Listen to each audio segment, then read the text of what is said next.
very good morning to all of you. So today we are going to talk about certain diagrams that every candidate who is appearing for Section 2 FRCS might be encountering during their Viva stations.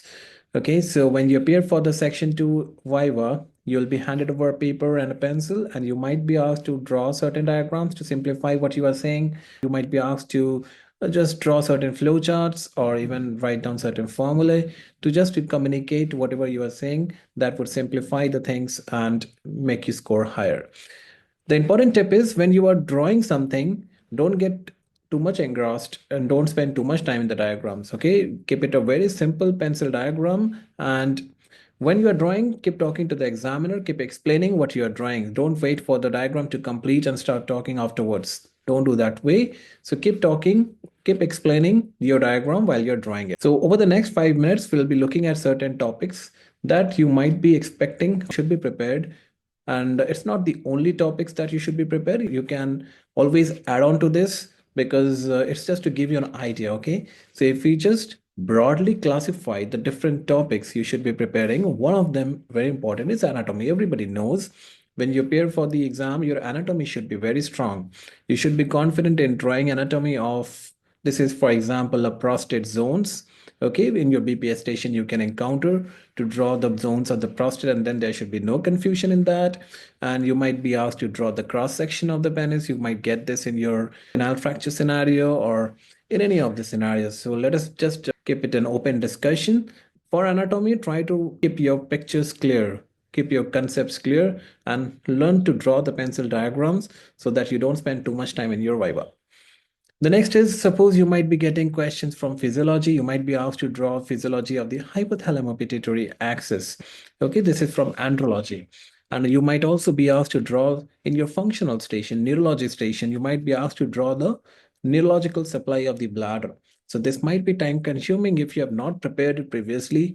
So just have a very quick preparation. We always practice communication. So when we are practicing communication, spend at least 10% of the times for the diagrams also. Okay, so that's equally important.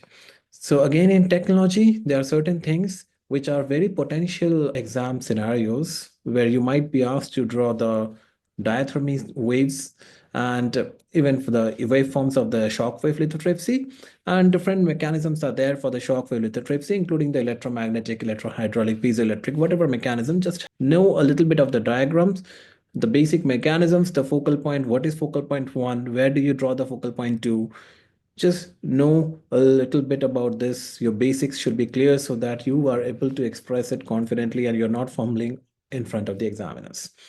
The below are the certain prostheses. There should be no confusion in the penile prosthesis versus an artificial sphincter. The components, where the components are placed, everything should be very clear. This is just to give you an idea. I'm telling you, don't feel that these are the only questions that will be asked. These are just to give you an idea among all the possible situations you might be getting. Okay. Among the flowcharts, please remember the mechanism of action of PD5 inhibitors. These are very important. We always prepare this. We know the mechanism of urease activating enzyme and how does it cause the white stone formation. So this is also a very potential question for your stones and infection scenario. For spermatogenesis, remember the flowchart of the how the spermatogenesis happen, and if you have time, go through how a spermatozoa actually look for, and what are the parts of a spermatozoa as well. And these are the O'Reilly curve. This is just a very abridged version of it, and make sure you draw the where the diuretics are given. So that gives you a that completes this O'Reilly curves. Okay, so don't draw incomplete diagrams.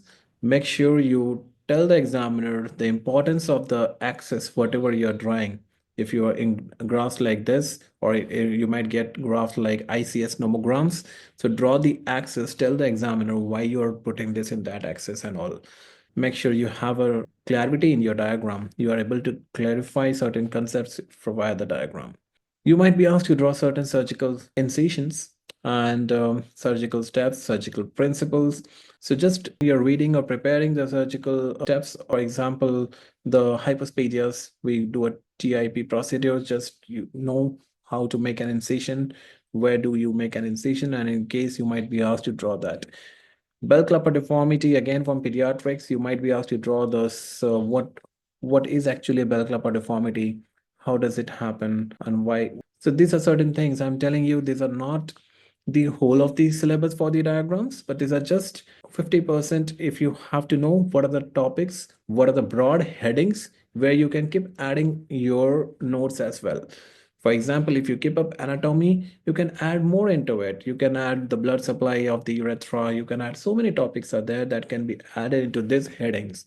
So keep adding into the headings of anatomy, into the headings of physiology, the flow chart, the formulae, the surgical procedures. Keep your notes in that way so that before exam, you are confident into the diagram portion as well. Okay, this carries certain getting a higher score in your exams. Okay, if you have a bad day, you might get a life cycle of cystosoma. Just know the different phases of it and also know the tail of the cystosoma egg. Okay, the hematobium has a terminal spike. So, how is it different from the other eggs? So, just this is only to give you an idea about the different diagrams. Keep adding to it. Complete this chart. We'll be discussing more in the classes as well. And we take the mock exams, we will try to encourage the diagrams as well. And let's see, hope we all don't make mistakes in the diagrams. See you all in the classes. Thank you so much for your time.